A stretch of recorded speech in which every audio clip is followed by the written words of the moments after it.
МЧС России продолжает традицию тематической деятельности ведомства и объявляет 2018 годом культуры безопасности.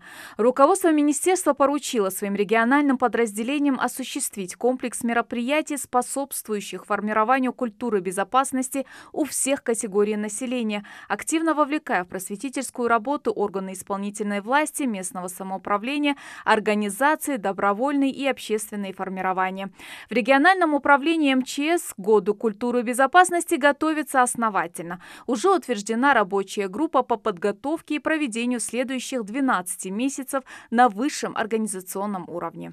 В соответствии с приказом министра МЧС в Главном управлении издан свой приказ, где расписаны все мероприятия, которые будут в течение года проводиться, и кто будет ответственен за проведение данных мероприятий.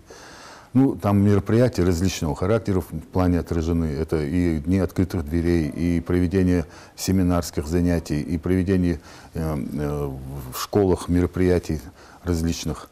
Традиция тематической организации деятельности МЧС в течение года родилась совсем недавно, в 2016 году, который был объявлен годом пожарной охраны, а минувший 2017 вошел в историю министерства как год гражданской обороны. Важнейшая задача, которую ставит министерство в 2018 – научить население безопасному поведению в быту и в других жизненных ситуациях, а также грамотным действиям в условиях природных катаклизмов и техногенных аварий.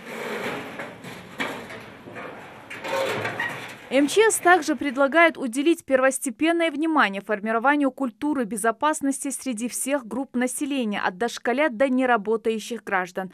Каждый житель должен иметь четкое представление о рисках, угрозах и других особенностях региона, где он проживает, знать, что нужно делать, оказавшись в чрезвычайной ситуации. Подобные уроки проходили в республике еще в прошлом году. МЧСники обучали школьников навыкам оказания первой медицинской помощи в различных ситуациях. После этих выступлений, которые нам показали сегодня, конечно же, много полезного я для себя усвоила, что-то я знала, что-то еще дополнила для себя. И думаю, после таких объяснений я не растеряюсь и смогу помочь человеку, оказать первую помощь.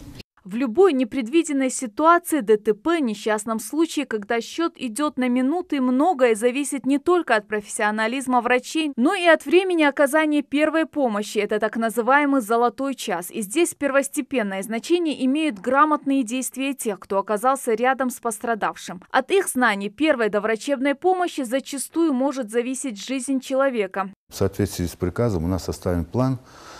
И в этом плане есть эти мероприятия. Если мы будем, обучать население, это и неработающее население, и также и работающее население, и обучающиеся в школах. На случай, если произойдет какая-то чрезвычайная ситуация, чем больше будет граждан у нас обученных, которые могут оказать первую медицинскую помощь, естественно, они, помогут кому-то или спасут даже, можно сказать, жизнь, оказав первую доврачебную медицинскую помощь. Цель проведения года культуры и безопасности не только объяснить, а еще и закрепить теоретические знания граждан на практике в области безопасности жизнедеятельности, а также поделиться со специалистами всех органов госвласти опытом в вопросах защиты населения и территории от ЧС. Светлана Томова, Рамзан Мершоев, Новости 24.